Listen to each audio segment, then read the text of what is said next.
Sveiki, pristatau Jums naują funkciją mūsų sistemoje.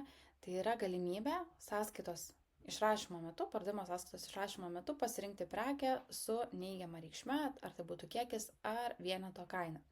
Tai kam naudinga ir kaip tai atlikti.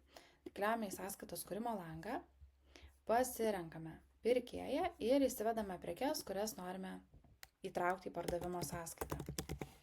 Pasirenkame pagrindinę prekę, kurią parduosime ir pasirenkame kompensaciją ar nuolaidos dydį, kurį norime pritaikyti. Kompensacija.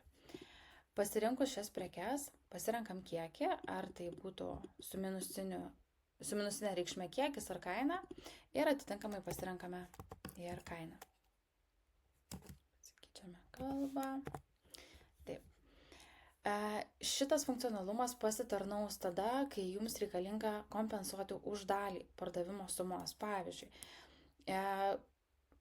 eina vaikai į darželį ar į kažkokias treniruotės, kur būtų tas dieninis lankymas, ir jeigu už tam tikrą kiekį dienų vaikas nelankė, jam galima kompensacija.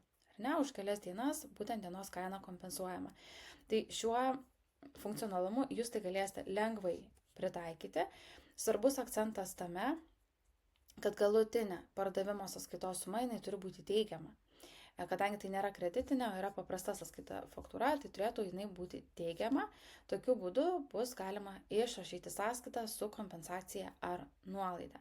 Tai tikimės, kad šitas funkcionalumas jums pasitarnaus, o jeigu kils klausimų ar turėsite pastebėjimų, visada kreipkitės. Gero naudojimo.